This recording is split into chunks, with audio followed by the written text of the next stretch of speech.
Fala aí, pessoal, tudo bem? Então, hoje estou aqui um pouco cansado, hoje tive um dia corrido, a gente está fabricando umas peças para uma Rio Star 120 pés, uma lancha maravilhosa lá de São Paulo. Se vocês quiserem ver coisas legais que a gente fabrica, basicamente em fibra de carbono, peças para barco, para carros, vai lá no Lithium Fibras, canal Lithium Fibras. Tem umas coisas que eu boto lá, tem umas que eu ponho aqui, tem uma que eu ponho, algumas que eu ponho nos dois canais.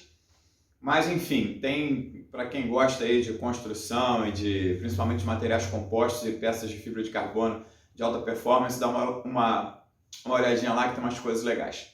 Vamos lá, segunda parte, né, do vídeo falando aí sobre as coisas mais importantes no voo de encosta. No primeiro vídeo que vocês podem ver aí, espero que já tenham visto, que chama Aeromodelismo 15, e aí depois lá como voar na encosta ou dicas para voar na encosta, não lembro bem.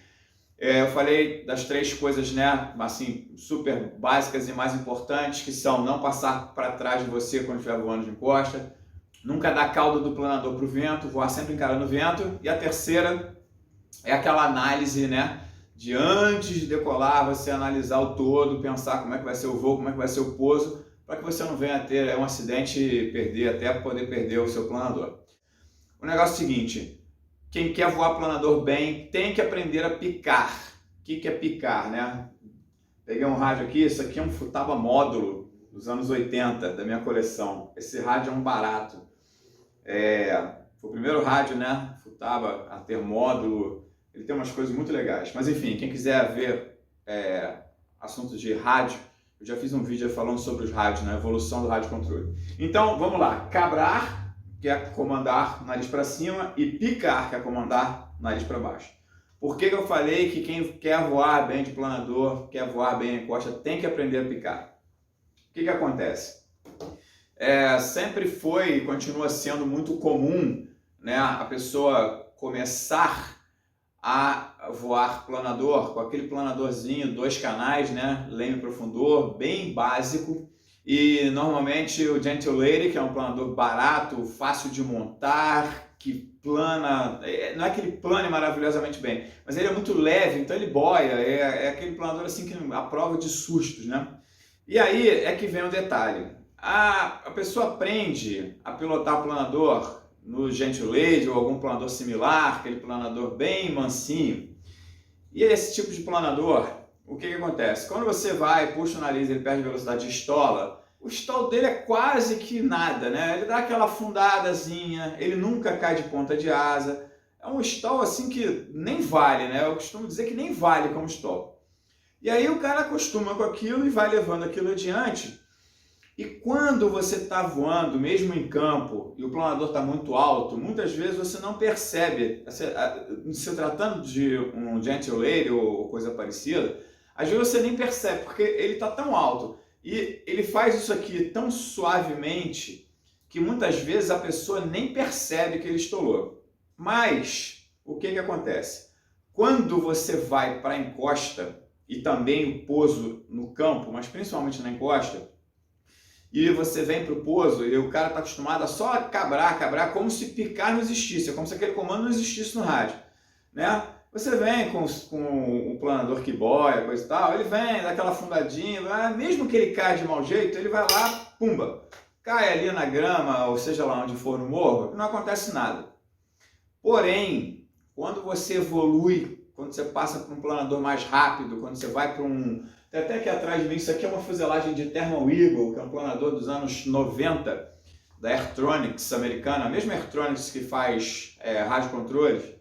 Ela tinha uma divisão que fazia planadores. E esse Thermal Eagle, ele durante muito tempo foi um excelente planador, disputou o campeonato mundial de F3B, a equipe americana voava com os planadores da Airtronics. É a primeira série de planadores que tinham butterfly, que são os flaps descendo bastante e os ailerões subindo, né, para frear.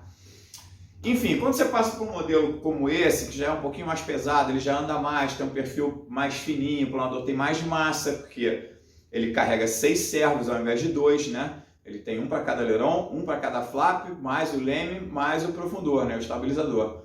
Então, necessariamente, ele acaba ficando um pouco mais pesado. E esse tipo de planador, principalmente na década de 90, ele é basicamente essa fuselagem de fibra e uma asa de isopor chapeada de balsa ou alguma madeira. O americano ele não custava, a Airtronics ela não usava balsa, ela usava uma madeira que é entre a balsa e o cedrinho. É uma madeira que não é tão dura e tão fininha quanto esse cedrinho que a gente encontra por aí, e também não chega a ser a balsa. Aliás, coisa que eu nunca entendi, porque a balsa seria mais leve e é uma diferença de preço que, principalmente para os americanos, não faz diferença nenhuma. Mas enfim, então, esse tipo de planador, ele não estola assim, bonitinho, daquela fundada. Normalmente ele faz isso. Ele entra com a ponta de asa. E aí é que vem o grande problema, porque você baixo, né? Você precisa lembrar que quando a gente está voando no campo, o voo é sempre do céu para cima até bater no chão.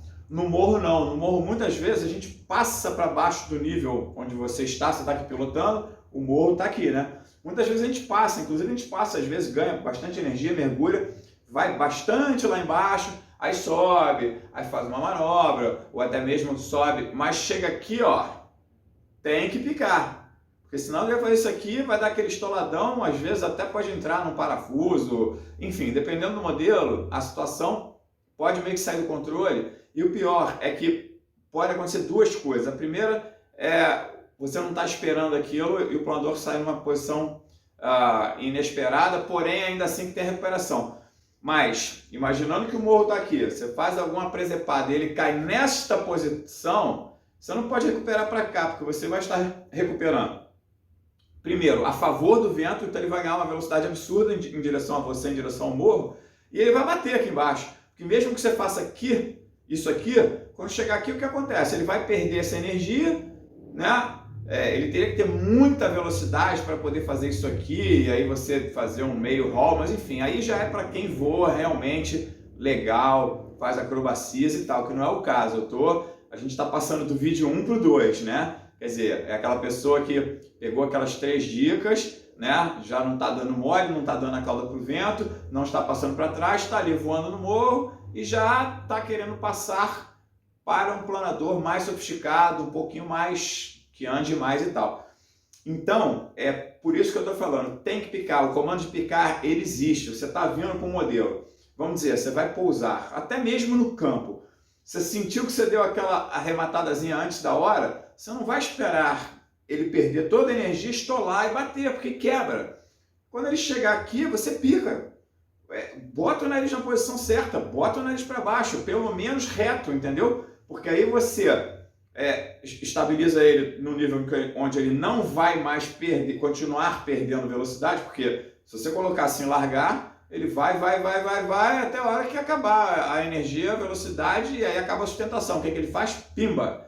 Só que, é o que eu já falei, um gentle lady, um planador desse, um boiador, ele faz assim, ele dá uma fundadinha e tal. Um planador, para botar a coisa agora no nível bem radical, um planador escala, por exemplo, você pegar um DG1000, aqueles kits alemães caríssimos e tal, ele vai despencar de ponta de asa, vai entrar de asa no chão e vai quebrar. E, para piorar um pouco, se for um modelo grande, se for um modelo de 4 metros, 5 metros, aí a coisa piora muito, porque se ele estolar e bater a ponta da asa, repara que da ponta do planador de 5 metros, da ponta da asa até aqui já são 2,5 metros fazendo isso. Ó. Essa ponta aqui está a 5 metros de distância, então quando ele roda e bate, normalmente quebra bastante, quebra muito. Então, essa é uma dica que eu venho dar aqui para vocês. Esse comando aqui, ó, para cima, ele existe e é para ser usado, ok? Quem voa, principalmente quem voa avião e quem faz acrobacia, não tem dificuldade nenhuma com isso. O que eu vejo, o que eu sempre vi desde moleque, quando eu via lá o pessoal que entrava no aeromodelismo e ia direto para o planador, era isso que eu falei. O cara compra um modelo básico, o modelo básico é muito fácil de pilotar. Aliás, se você não botar a mão no rádio e deixar ele voar sozinho, é o melhor voo, porque normalmente a gente só atrapalha, né?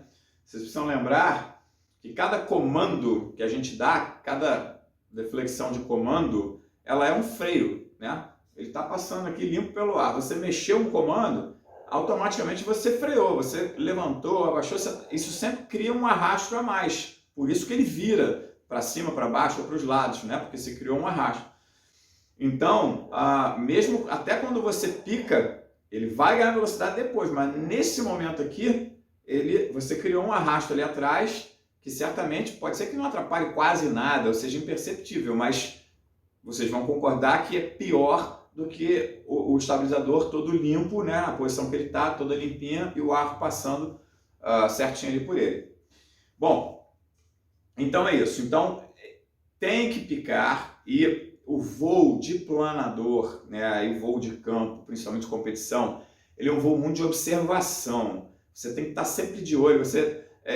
Às vezes tem muita gente que entra na térmica, às vezes até térmicas boas, mas o cara cabra tanto. A térmica não é uma fonte de energia infindável e a pleno, assim, com potência. Às vezes é uma térmica suave. Então você tem que rodar com o planador suave, com pouco comando. Não adianta você entrar aqui na térmica e querer botar o planador de lado. Isso aqui é a pior coisa, porque quase que a sustentação aqui não existe. A sustentação, ela é a projeção das asas. Aqui você tem sustentação máxima. Quanto mais você vai fazendo isso aqui, olha como já diminuiu aqui a área, menos sustentação você tem. No caso do avião, beleza, né? Tem um motor lá na frente puxando, você faz o que você quiser. No caso do planador, você tem que, como eu falei, é um voo muito de observação, né? Se é uma térmica muito forte que está subindo de qualquer jeito, você pode até inclinar mais e apertar mais, mas o ideal é sempre rodar, né, tentando inclinar pouco as asas, porque aí você tem mais superfície de sustentação, ok? E sempre com cuidado para não fazer isso, porque se você está dentro de uma térmica e aperta demais e faz isso, olha o que você perde instantaneamente, até você recuperar desse stall, começar a girar de novo, e muitas vezes a térmica foi embora e você perde. Aqui onde você veio parar, que você pretende, né, começar a circular de novo, talvez aqui já não tenha mais aquela corrente ascendente, porque a térmica, todas as correntes de ar, tudo que está no ar, aquilo está tudo em movimento, né? Não é nem um pouco raro, é fácil de ver, às vezes você está no campo, tem uma biruta, ela está indicando o vento, vamos dizer, naquela direção. Aí você olha lá em cima, as nuvens que estão lá em cima estão andando em outra direção. Porque isso acontece, às vezes você tem uma camada de ar nessa direção aqui e aqui em cima você tem uma outra. Não que sejam opostas, como eu estou fazendo, mas enfim, uma às vezes está aqui, a outra aqui está para lá. Então, e isso também, agora vai aqui uma outra dica, mas isso é mais para campo. Quando você pega, por exemplo, eu peguei uma térmica aqui, tá? E o vento está para lá, você não vai ficar rodando aqui o tempo inteiro, não. Você tem que ir rodando, lembrando que o vento ele está trazendo essa camada de ar para cá. Então essa térmica, você imaginar que a térmica, imagina a térmica sendo um funil, né? Aquele funil ele está dentro de uma camada de ar que está em movimento. Então é muito comum a gente ir fazendo isso aqui e vai rodando e acompanhando, né? A direção que essa térmica, enfim, está se deslocando. Bom, então acho que essa parte de pilotagem é totalmente ligada à observação. A gente precisa sempre lembrar que quando você chega numa situação crítica como essa, no avião você tem duas opções: ou você abaixa o nariz, que é algo que tem que fazer no planador, não tem outra alternativa, ou você acelera, porque lá na frente você tem um motor. Então o avião ele te dá esse recurso. Por isso, inclusive, tem essas maneiras de hover, né? Que você vem hoverando, até a hora que você quer parar, você faz assim. Porque aqui as asas estão se apoiando no ar, mas o motor, olha as resultantes aqui de sustentação e motor, né? Nessa posição já não tem, nessa posição que eu estou botando aqui, já não tem sustentação, né? Aqui é o motor puxando para cima e o avião se apoiando no ar. Mas tem um motor, o planador não tem. Então, é pura observação. Você tem que lembrar que determinadas posições tem que trazer o nariz para baixo, botar o planador pelo menos na horizontal e muitas vezes é preciso baixar um pouquinho o nariz para que ele pegue velocidade de novo e aí sim você possa ou continuar no seu voo de encosta ou procurar uma térmica fora, alguma coisa assim. Agora, outro assunto também relacionado aí com o voo, com a encosta e com as situações assim, mais ou menos inesperadas. Quando você tem um vento, aquele morro, né, bacana que o vento entra, o vento vem realmente de frente, e quando ele está com força, você sabe que está subindo tudo, que é aquele que você faz o lançamento e já sai ganhando, já aconteceu comigo várias vezes, acontece com todo mundo. Às vezes por algum motivo, sei lá, você se afasta do morro e vai tentar pegar uma térmica ou vai tentar chegar em um outro morro próximo para ver se... Porque isso acontecia aqui no Rio de Janeiro, aqui no Recreio de Bandeirantes, tem um morro que a gente chama Morro do Camping, porque lá embaixo tem um camping. E ele tem uma primeira seção e ele tem uma seção mais para trás que é bem mais alta. Então normalmente a gente fica naquela primeira plataforma. Tem vídeos da gente lá, dá uma olhada nos vídeos de planadores aí, tem aeromodelismo 4, 5, 6, dá uma olhada aí no canal que vocês vão achar. E o que acontece? A gente, primeiro que para ir na parte mais alta, tem uma parte meio complicada de subir, chega a ser até meio perigoso, tem que meio que escalar e nunca foi minha praia. E segundo que não precisa, porque com vento forte a gente lança nessa primeira seção que tem aqui, e aí você ganha um pouquinho de altura, cola no morro, que lá é um pouquinho, fica atrás e à esquerda quando a gente voa do Recreio virado para a Barra da Tijuca. E ali então a gente consegue pegar o lift desse morro e bota o planador assim, você faz uns 3, 4, 5 bordos, ele já está lá em cima. Eu diria que a diferença desse patamar que a gente fica para o patamar que o planador vai, ou algumas pessoas vão lá, enfim, escalando, não é muita coisa não, deve ser uns 60 metros ou 70, acho que não passa disso. Bom, o que acontece? Muitas vezes a gente tenta chegar em algum morro ou algum lugar e não consegue, né? E aí você fica às vezes naquela que a gente chama assim meio de roubada, né? Tipo, caramba, será que eu vou conseguir voltar? Então, o que eu vou falar aqui? A gente precisa lembrar o seguinte, se você está num dia que as condições estão boas, que o vento está soprando forte, você tem lift bem abaixo da onde você está aqui em cima do morro, ok? Então, se você tiver que vir de longe, vir, você está vendo que você não vai chegar, você mira na sua frente e mais abaixo do morro e pode acreditar que ali vai ter lift da encosta. Então você vai o mais próximo que você puder do morro e começa a fazer aquele voo em forma de 8, mesmo abaixo de você, e pode acreditar que o planador vai voltar. Para ilustrar bem isso, eu vou contar um caso que aconteceu comigo e tem um vídeo, está aí no vídeo, é na caminho do Lift 2. Esse vídeo vale a pena vocês olharem. Procure aí no canal. Eu acho que é caminho do Lift 2, deve ser aeromodelismo 6, 7 ou 8. O que aconteceu foi o seguinte, a gente chegou em Arraial do Cabo, estava nublado, tempo fechado, mas o vento estava muito forte, estava aquele vento assim para quem gosta. Tanto que só quem voou fui eu acho. Naquele dia ninguém voou. E eu realmente gosto, acho desafiador, acho gostoso. Você tem que ficar o tempo inteiro comandando, né? Aquele voo que você fica olhando, o planador lá boiando. Enfim, tem gosto para tudo, mas como eu voo também avião, eu gosto, acrobacia, coisa e tal. Bom, o que aconteceu? O público, né? É como corrida de Fórmula 1, né? Quando tem público, o cara cresce, o cara quer aparecer. Então, comigo não foi diferente. Tava ali a minha galera, um monte de gente assistindo. Robson lança o planador já saiu todo. Vou até chamar a atenção. O vento estava tão forte que ele lança o planador mais ou menos assim. Olha, eu chego a arriscar que é uma rampa assim de uns 30 graus para baixo.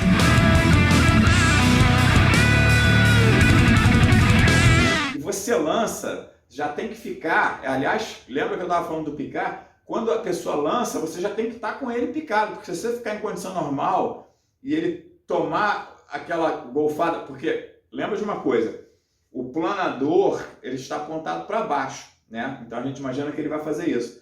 Acontece que o vento está vindo, batendo no morro e subindo, então de qualquer maneira ele entra aqui por baixo. Então é uma pancada, é um negócio realmente forte. Então quando esse voo, vocês vão partir para um voo realmente com vento forte, já fica com, olha, estou com o rádio aqui na mão, né? Você pode até não comandar, eu até recomendo picar um pouquinho, já segurar um pouquinho picado, mas já fica preparado para ter essa reação, lógico que não no máximo, mas você já tem que estar consciente de que aquilo vai acontecer, ele vai tomar um pancadão para cima, você não pode deixar de fazer isso, porque se ele chegar nessa posição, aí não volta mais, não adianta picar. Aí o melhor que você faz é cabrar tudo para ver se ele faz assim, olha. Mas é difícil, porque normalmente você não ganha altura aqui suficiente para completar um looping e sair para baixo. Até porque você não está esperando que isso aconteça. Então, já fica com o rádio na mão, preparado para ter essa reação, ok? Isso é muito importante. Bom, também é óbvio que ninguém vai sair de um planadorzinho de anti-delay de 2 canais para passar para um planador mais brabo e voar num vento daquele batendo ali 35, 40 milhas, que é o que devia estar batendo naquele dia, que deve dar aí na casa dos seus, vezes 1.6, faz as coisas, 60 e poucos km por hora. Mas era muito vento mesmo, assiste o vídeo lá que vocês vão ver. O que o engraçado aqui fez? Eu vou virar para a câmera para vocês entenderem. Vamos dizer que o vento está vindo retinho. Ele lançou, se não me falha a memória, eu nem cheguei a fazer um bordo para cá. Eu sei que eu peguei e fiz isso aqui.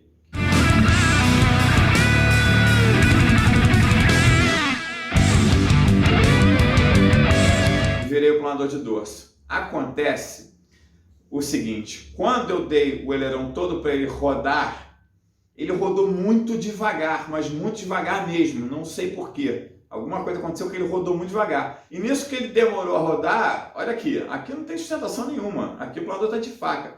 Ele afundou, mas ele afundou muita coisa. Quando ele chegou mais ou menos aqui, que já tinha afundado bastante, aí eu consegui picar, né? Porque aí ele tá de dorso, aí eu consegui picar e o planador ficou lá embaixo.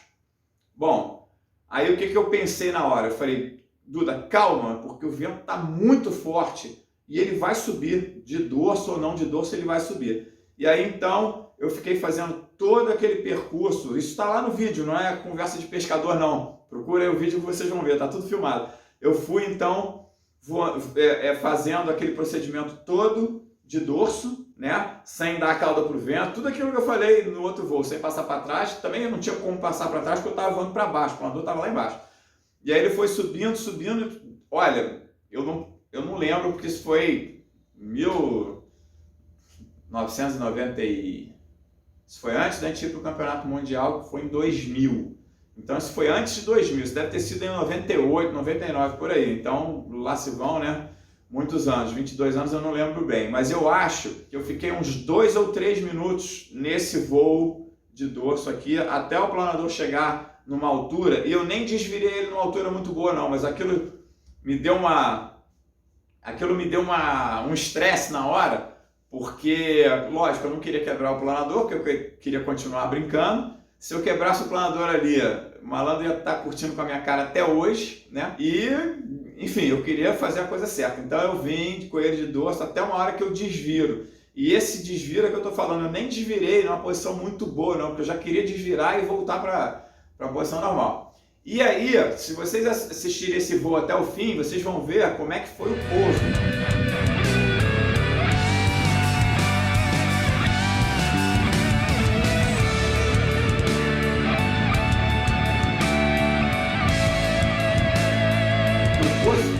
Foi extremamente complicado, porque a gente estava, lá não é um morro, lá é uma rua, é um morro que tem uma rua cortada, então a gente voa aonde tem essa rua. Acontece que aqui atrás tem barranco, tem cabo elétrico, não é um morro que chegou lá em cima, não é como o Pontal do Atalaia, por exemplo, que lá, apesar de ter cabos elétricos, mas ali é o topo do morro, tem gramado, tem alguns lugares ali que mal ou bem você consegue, né, se defender, às vezes dá uma machucada na ponta da asa e tal, bate em alguma coisa esquisita, mas enfim. Lá não tem como aproximar, é uma rua e logo, vocês vão ver no vídeo, logo que a rua acaba é um precipício, assim. Não é um precipício, mas um troço que não dá para você chegar ali e descer. Então, o que acontece? O voo ali, o pouso ali era muito crítico, mas como está ventando, aliás, rapidinho, o que o pessoal normalmente fazia ali era voar. Aliás, tem um vídeo do Yantar no A Caminho do Lift 1, que é um desse aeromodelismo aí que eu já falei, que tem a cena do Yantar pousando, nós voando nesse mesmo lugar. Vocês vão ver o Ângelo Lima lançando o Yantar, né, grandalhão, e depois faz o pouso lá embaixo, na areia da praia. O morro, ele é bem baixo, mas ele, para você pousar no olho lá embaixo é complicado. Tanto que na hora do pouso mesmo, o Fernandão estava pilotando, ele vem planando, né? Agora imagina, a gente olhando lá embaixo e ele não sabia exatamente onde estava a areia. O planador foi tocar muito depois do que ele imaginava. Ele imaginou que o planador já estivesse pertinho e não estava. E para piorar um pouco a situação, era um dia absolutamente nublado. Então o planador, ele não estava fazendo sombra. Porque se fosse um dia de sol, pela sombra você consegue, né? Você vê a sombra na areia, você vê ele se aproximando, até uma hora que o planador e sombra se encontram. Mas nesse dia isso é fácil ver no vídeo. Estava nublado, então estava muito difícil Tanto que no final ele até bate com a ponta da asa, o planador faz assim, ó, dá uma levantada, uma girada e cai, mas felizmente não aconteceu nada. Podia ter quebrado ali, porque estava com uma velocidade relativamente alta, porque o vento entrando de frente, mas de frente no morro, mas o pouso lá embaixo tem que ser nesse sentido, e logo na frente tem água, ele pousou assim juntinho do mar. É interessante ver. Bom, então, somatório disso tudo.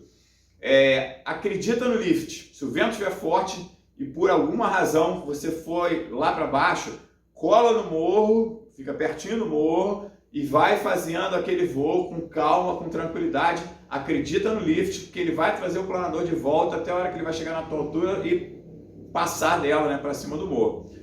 Não entra em desespero. Agora, ao contrário, vamos dizer que você quis forçar uma barra, quis voar naquela condição que o vento está na merreca, que não está ali meio na conta, de repente aquele vento para, isso acontece. E aí, por algum motivo, você já deixou o planador baixar um pouquinho do seu nível. Cara, o conselho que eu dou é, não insista. Não insista, não prolonga o voo, porque quanto mais para baixo, pior vai ser, porque você perde a noção de profundidade, você já não sabe onde tem pedra, onde tem... E muitas vezes, como é o caso de Arraial do Cabo, em alguns lugares você não tem como ir lá embaixo buscar o planador. Então, assim, o vento parou, deu aquela xoxada, o planador afundou, tenta lembrar, vídeo 1, você já sabe onde é que está o melhor lugar para pouso, você já pensou nisso antes de decolar, vai lá e joga o planador naquele lugar. Se você vier com ele de lado, o morro está aqui, né? Você está voando de lado, deixar ele tocar no morro de lado, é meio perigoso, porque como o morro ele é assim, o que vai tocar primeiro é a ponta da asa. Ele vai fazer isso aqui, vai bater o bico. Se for um planador levinho, de pouca massa, coisa e tal, de repente ele vai dar lá uma cambalhota, vai cair, não vai acontecer nada. Se for um planador mais sofisticado, aí a coisa maior, aí a coisa é um pouco diferente. Mas aí eu te falo, não era para você ter decolado. Se você tem um planador caro, um planador grande, um planador que requer cuidados, passou um mosquito aqui, está termalizando aqui. Enfim, não é o planador para voar nesse dia, né? Você não vai querer arriscar um planador maneiríssimo, uma coisa cara, que te deu trabalho ou te custou muito dinheiro para simplesmente ficar passando sufoco.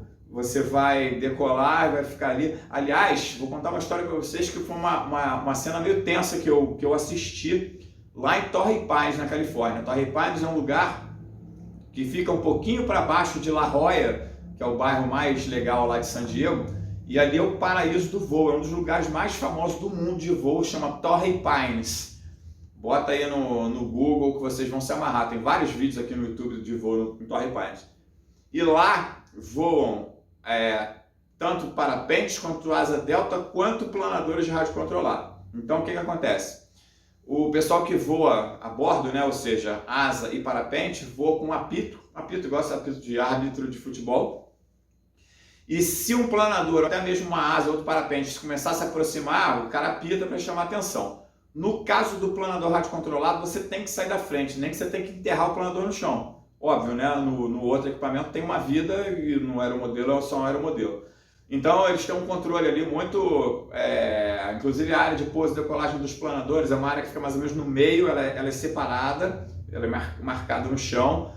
Em cima do morro, para trás, tem uma pista de pouso, que é legal, um gramadão que tem uma pista muito legal. Então você pode ganhar altura, olha que legal, você pode ganhar altura, porque Torrey Pines, deixa eu explicar para vocês, Torrey Pines não é um morro. Torrey Pines, você vem dirigindo, você está na rua, aí aqui tem um precipício, chama de falésia, né? Enfim, são aquelas coisas que tem lá na Califórnia. Não é um morro que você chega, para o carro e sobe a pé, ou você sobe com o carro, não. O nível da rua é esse morro, e ele é baixo, ele deve ter uns 40 metros. E lá embaixo é o mar. Então, o que acontece? Você ganha altura e aí você pode girar, fazer como se fosse um circuito mesmo de avião. E a vantagem aqui qual é? É que aqui você vai pousar, porque aqui já é a parte de trás do morro, aqui já não tem mais lift, então ele afunda mesmo. Você tem que fazer uma aproximação boa, né? Que é para... Aliás, a parede amarela com o avião amarelo deve estar ruim de vocês verem. Mas enfim, você faz a aproximação e você vai pousar, porque aqui você vai tomar para baixo. Mas aí você vem já bem afastado da frente do morro, pousa bonitinho lá, uma área separada, é muito legal. Pois bem, eu estava lá em Torrey Pines, isso foi em 2000 e... Minha filha era pequenininha. 2015, perdão. 2015, o cara decolou com a asa. Eu podia até botar esse vídeo, eu vou ver se eu monto esse vídeo e boto, eu tenho isso gravado. Enfim, o cara tava, o voo merreca, os parapentes desceram, nem o pessoal de planador estava voando, tinha uns planadores lá, mas nem o pessoal de planador rádio controlado estava voando. E o cara com a asa lá montada, olhando para o lado, olhando para o outro, olhando para o lado, olhando para o outro, olhando para a biruta, esperando. Aí a hora que o vento deu uma entradinha, o cara saiu, ele já saiu no sufoco. Depois eu fiquei sabendo que esse cara é um cara muito bom, ele é campeão, sei lá das quantas lá, coisa e tal, mas o fato é o seguinte, o cara ficou voando para um lado e para o outro, no sufoco, durante uns 10 minutos, mas no sufoco, você via que às vezes a gente aqui, ele sumia aqui um pouquinho embaixo, aparecia de novo. Quer dizer, eu particularmente acho aquele voo um voo horroroso, que você está o tempo inteiro ali sob tensão. Talvez ele tenha até feito isso de propósito, estava testando lá as habilidades dele, não sei.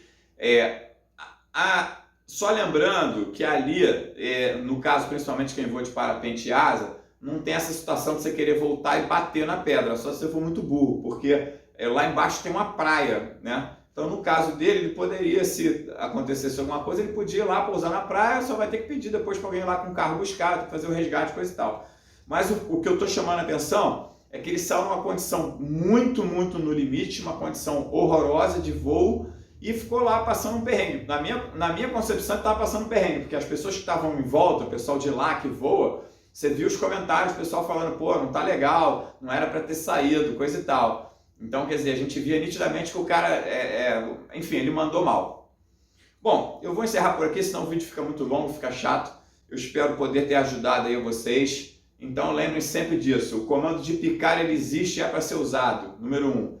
E número 2, confia no lift. Se você teve algum problema, mas está naquela condição boa, vento forte, mesmo que você tenha ido lá para baixo, tenta voar perto no morro, com calma, vai fazendo, aquela, né, sem dar a cauda para o vento, coisa e tal, fazendo umas curvas também sem exagerar, sem fazer isso aqui assim para tomar um vento aqui por trás, faz a curva, padrãozinho. Chegou nessa posição aqui, olha, nunca vai passar assim, nariz para cima. Você está com vento de cauda, perdendo velocidade. Nessa perna aqui, né, que você já está quase de cauda para o vento, você está de través para o vento de cauda, você vai sempre passar com o nariz um pouquinho abaixado, até porque você ganha velocidade.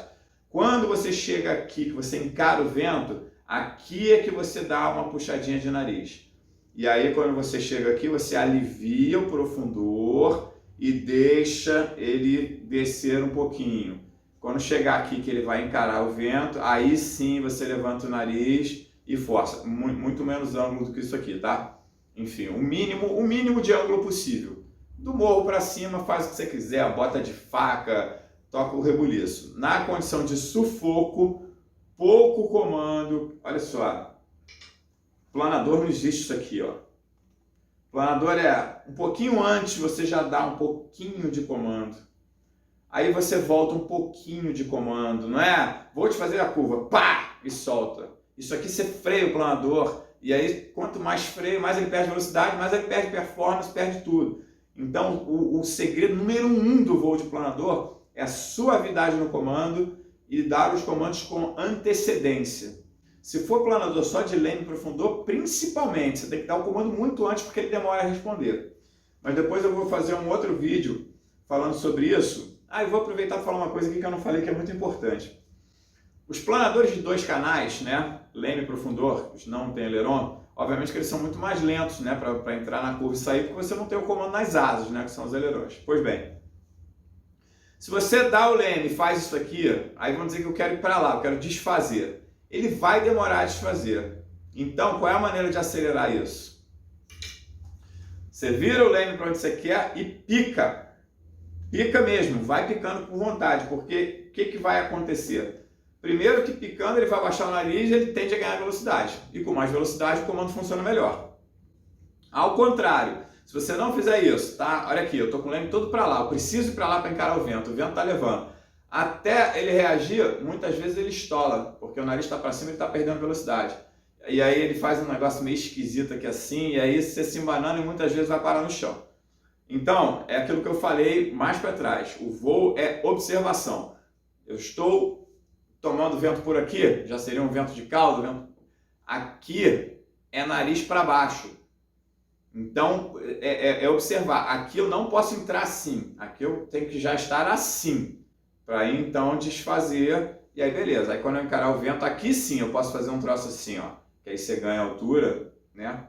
Espero que não esteja cortando aqui. Você ganha altura, agora aqui, que é onde o vento já vai bater por trás, você já tem que estar preparado para isso aqui, ó. Olha aqui o nariz baixando, ó. Desvirando e principalmente baixando o nariz. Aí você ganha velocidade, com velocidade é fácil manobrar e fazer o que você quiser.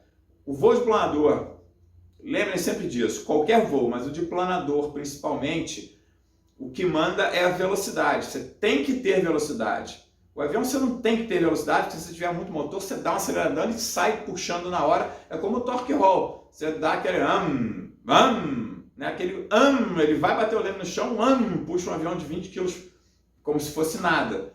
No planador isso não existe, tá? Então, sempre isso, observação, comandos suaves, comandos por antecipação, um pouquinho antes você já dá aquele pouquinho de nada para não ter que dar muito, e com isso você ganha rendimento. E, mais uma vez, agora para fechar o vídeo, confie na encosta, confie na térmica. Se o vento estiver soprando com vontade e você por acaso perder a altura, pode deixar que você vai conseguir subir. Beleza? Espero que vocês tenham gostado. Peço a vocês para deixar um like, isso é importante. Considerem também fazer parte aí do canal, se inscrever, e tem um sininho que fica nesse lado aqui da tela, um sininho. Aquele sininho, para quem não sabe, você vai lá e ativa ele. Toda vez que eu colocar um vídeo novo, ele vai te mandar uma mensagem. Às vezes manda no telefone, às vezes o próprio YouTube, mas enfim, você vai receber uma mensagem avisando que tem vídeo novo, beleza? Então é isso aí, pessoal. Valeu, obrigado, até a próxima.